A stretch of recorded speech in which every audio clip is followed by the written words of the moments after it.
Hello दोस्तों, मैं JP आनंद math परिवार में आप लोग का स्वागत है। कल हम लोग धातु और अधातु चैप्टर का कवर किए थे, जिसमें धातु के बारे में हम लोग जान चुके थे। आज हम लोग उसी पाठ के पार्ट 2 वीडियो देखेंगे, जिसमें अधातु के बारे में आज हम लोग जानेंगे। तो अधातु सबसे पहले क्या होता है से समझिए। तो अधातु जो होता है ना, जिस तत्व की बाह्यतम कक्षा में 5, 6, 7 इलेक्ट्रॉन होता है उसे अधातु कहते हैं।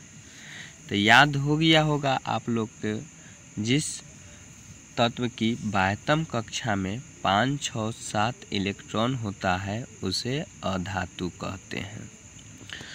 तो दिया गया है इसमें धातुओं की तुलना में अधातु की संख्या क्या होती है, तो कम होती है। हम लोग कल चर्चा किए थे कि 92 गो जो होता है धातु होता है और 22 गो जो होता है अधातु होता है। तो जाहिर सी बात है कि अधातु की संख्या जो होती है धातु की संख्या से कम होती है। कुछ अधातु की संख्या दिया गया, उदाहरण दिया गया है, जिसमें सल्फर है, आयोडीन है, ऑक्सीजन है और हाइड्रोजन है। ब्रोमीन एक ऐसी अधातु है जो द्रव अवस्था में होते ही अलावा सभी अधातु या ठोस या गैस, मतलब समझिए जो ब्रोमीन जो है ना, एक अधातु है जो द्रव अवस्था में होती है। कल हम कहे भी है कि ब्रोमीन एकमात्र अधातु है जो द्रव अवस्था में होता है। और 10 गो क्या कहे थे, ये 10 गो जो होता है ठोस अवस्था में होता है, 11 जो होता है गैस अवस्था में होता है। तो हम लोग कल जान चुके हैं। इसके आगे दिया गया है अधातुओं के गुण। तो अधातुओं के गुण में ध्यान रखिएगा, एक में दिया गया है अधातुएं आघात वर्धनीय नहीं होती है। तो याद रखिएगा, अधातु जो होता है आघात वर्धनीय नहीं होता है, मतलब इसको हम ना चादर के रूप में जो है इसको नहीं बना सकते हैं। उसके बाद दिया गया है अधातु तन्य नहीं होती है तथा वे भंगुर होती है। तो याद रखिएगा, जब हम इसको तार के रूप में अगर खींचना चाहेंगे तो ये उतना नहीं खिंचाएगा जितना सोना को जो है 1 ग्राम सोना में जो है 2 किलोमीटर जो है उसको तार खींच सकते हैं, तो ऐसा ये नहीं हो सकता है। और वे भंगुर होते हैं, मतलब जब इसको पीटेंगे ना तो ये चूर चूर हो जाएगा। तो याद रखिएगा, अधातु जो होता है तन्य नहीं होता है और भंगुर होती है, याद रखिएगा। उसके बाद दिया गया है अधातु उष्मा के कुचालक होता है। तो ये जो है उष्मा के क्या होता है, कुचालक होता है, मतलब विद्युत धारा का जो है ये प्रवाह नहीं कर सकता। उसके बाद आगे दिया गया है अधातु में चमक नहीं होती है। तो अधातु में जो है चमक नहीं होती। अपवाद में एगो है आयोडीन में जो होता है चमक होती है, तो ये अपवाद स्वरूप है, याद रखिएगा।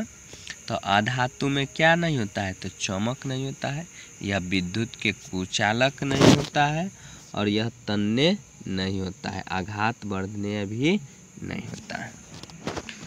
उसके बाद दिया गया है अधातु के गलनांक एवं क्वथनांक अपेक्षाकृत कम होता है। मतलब ध्यान रखना है, जो अधातु के गलनांक और क्वथनांक जो होता है ना, धातु के अपेक्षाकृत क्या होता है, कम होता है। तो ये भी याद हो गया होगा आप लोग को, अधातु का गलनांक एवं क्वथनांक जो होता है धातु के अपेक्षाकृत कम होता है। अधातु कमरे के ताप पर ठोस, द्रव, गैस के रूप में हो सकती है। तो याद रखिए, अधातु भी जो है ना कमरे के तापमान पर जो है ठोस, द्रव, गैस के रूप में होता है। तो हम लोग धातु के गुणधर्म समझ गए। तो धातु के गुणधर्म में हम लोग फिर से रिपीट कर लेते हैं। ये अधातु जो है आघात वर्धनीय नहीं होती है। उसके बाद दिया गया है तन्य नहीं होती है, ये भंगुर होती है, उष्मा का कुचालक होती है, चमक इसमें नहीं होती है। अधातु के गलनांक एवं क्वथनांक जो होता है धातु के अपेक्षाकृत कम होती है। यह जो है कमरे के तापमान पर जो है ठोस द्रव गैस के रूप में होती है। इसके बाद दिया गया है अधातु की रासायनिक अभिक्रिया। तो अधातु की रासायनिक अभिक्रिया जो है जब ऑक्सीजन के साथ अधातु की अभिक्रिया कराई जाती है तो इसमें अम्लीय ऑक्साइड बनाते हैं। तो याद रखिएगा, जब ऑक्सीजन के साथ अगर जो हम अभिक्रिया कराएंगे ना अधातु को, तो ये क्या होगा, तो अम्लीय ऑक्साइड बनाएगा। तो ये भी याद हो गया होगा आप लोग को। जब अधातु के अभिक्रिया कराएंगे तो क्या बनेगा, ऑक्सीजन ऑक्साइड, चाहे अधातु की ऑक्साइड या अम्लीय ऑक्साइड बनाएगी। जैसे में उदाहरण दिया गया है, कार्बन को जब ऑक्सीजन से अभिक्रिया कराएंगे तो क्या बन रहा है, यहाँ कार्बन डाइऑक्साइड बन रहा है। तो क्या बना, तो अधातु के ऑक्साइड बना है। उसके बाद दिया गया है सल्फर को जब O2 के साथ मतलब ऑक्सीजन के साथ जब अभिक्रिया कराते हैं तो इसमें क्या बन रहा है, सल्फर डाइऑक्साइड बन रहा है। सल्फर डाइऑक्साइड बन रहा है तो ये जो है क्या है, सल्फर डाइऑक्साइड, तो अधातु की ऑक्साइड है या अम्लीय ऑक्साइड है, याद रखना है। उसके बाद नोट में दिया गया है अधातुओं के ऑक्साइड अम्लीय प्रकृति की होता है। तो याद रखिएगा कि जो अधातुओं की ऑक्साइड क्या होता है, तो अम्लीय प्रकृति की होता है। अधातु की ऑक्साइड क्या होता है, तो क्षारीय प्रकृति की होता है एवं जल में घुलकर अम्ल बनाते हैं। तो जल में जब घुलेगा ना तो अब अम्ल बनाएगा ये। उसके बाद दिया गया है के साथ अभिक्रिया। तो देखिए अम्लों के साथ जब अधातु की अभिक्रिया करते हैं तो क्या बनता है, अधातु सल्फ्यूरिक अम्ल एवं नाइट्रिक अम्ल के साथ अभिक्रिया करती है।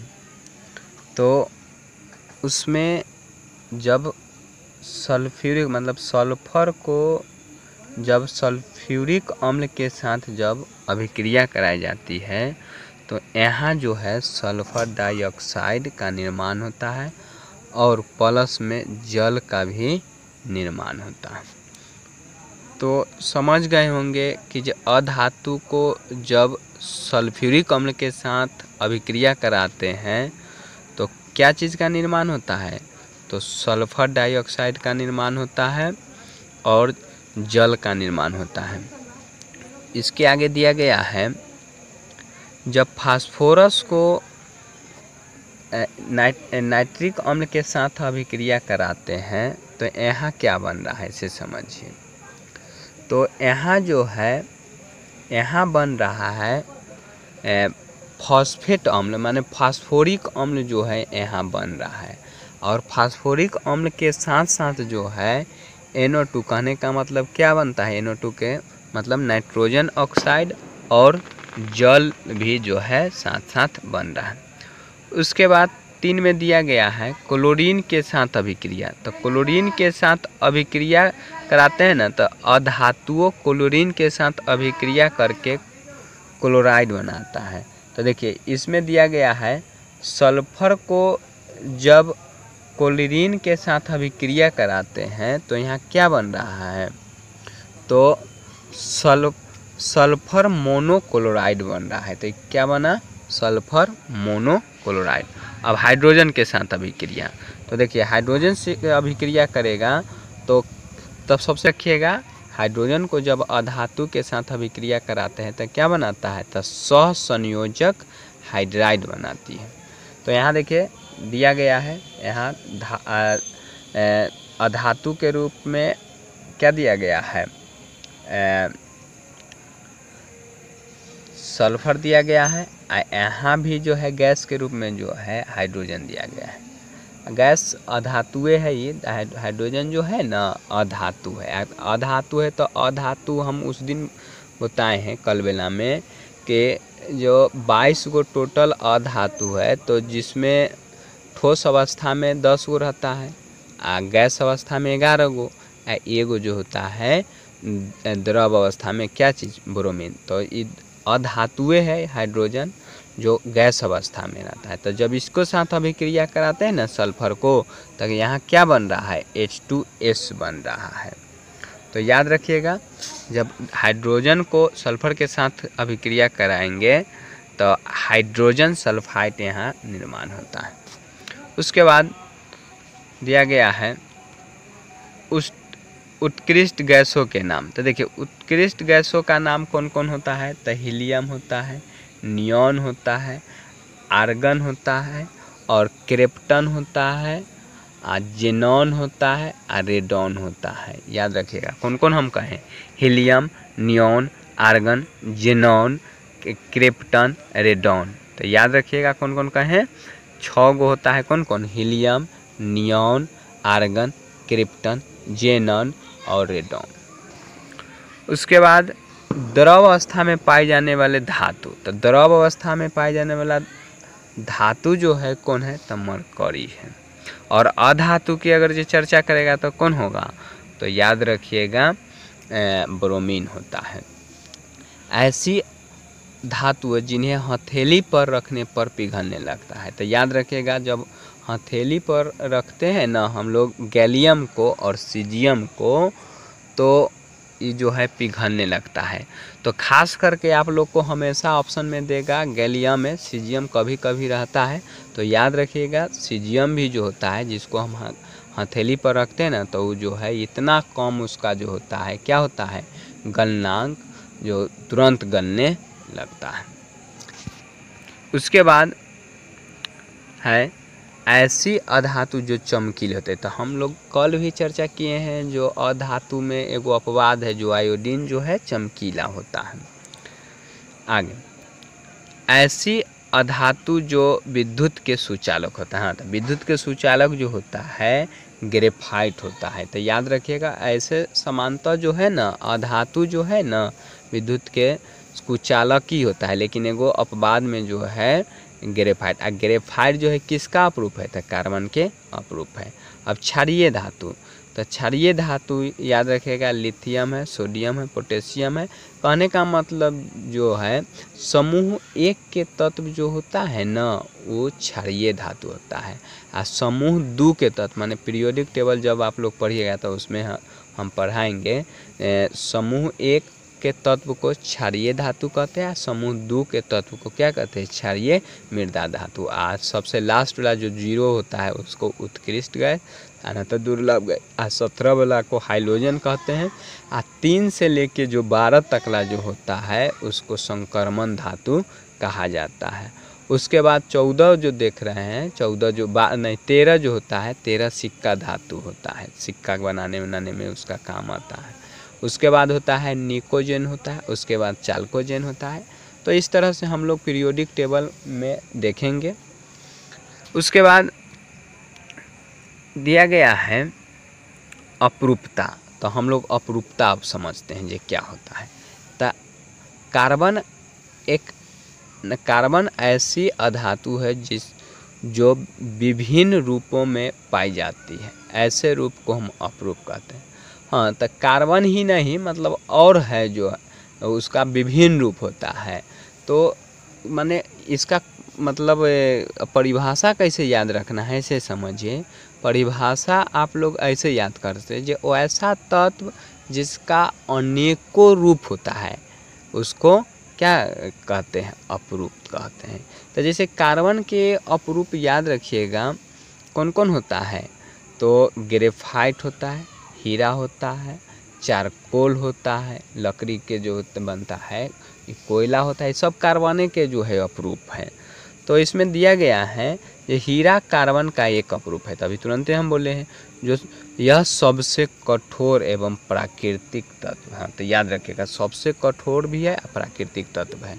इसका गलनांक एवं क्वथनांक जो होता है अधिक होता है। हाँ, तो तो इसका गलनांक और क्वथनांक जो होता है क्या चीज़ होता है, अधिक होता है। हीरा जो है याद रखिएगा पूर्ण आंतरिक परावर्तन के कारण जो है चमकता है। इसको शेप आकार में जब काटा जाता है तब ये जो है चमकेगा, पहले से नहीं रहता है। इसका शेप आकार काटने पर ही जो है ये सब। उसके बाद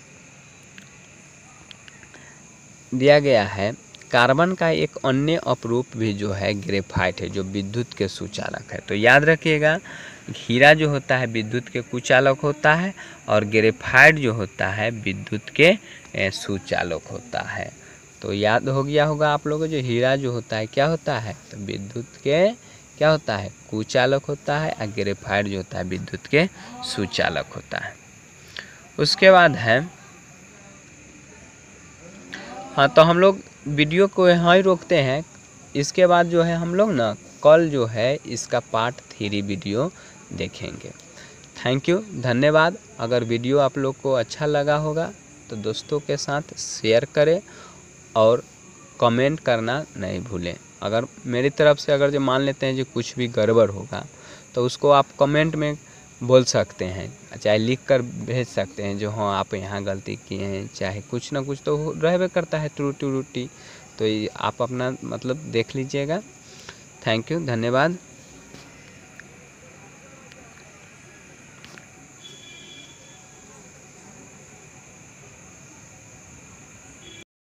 थैंक यू, धन्यवाद।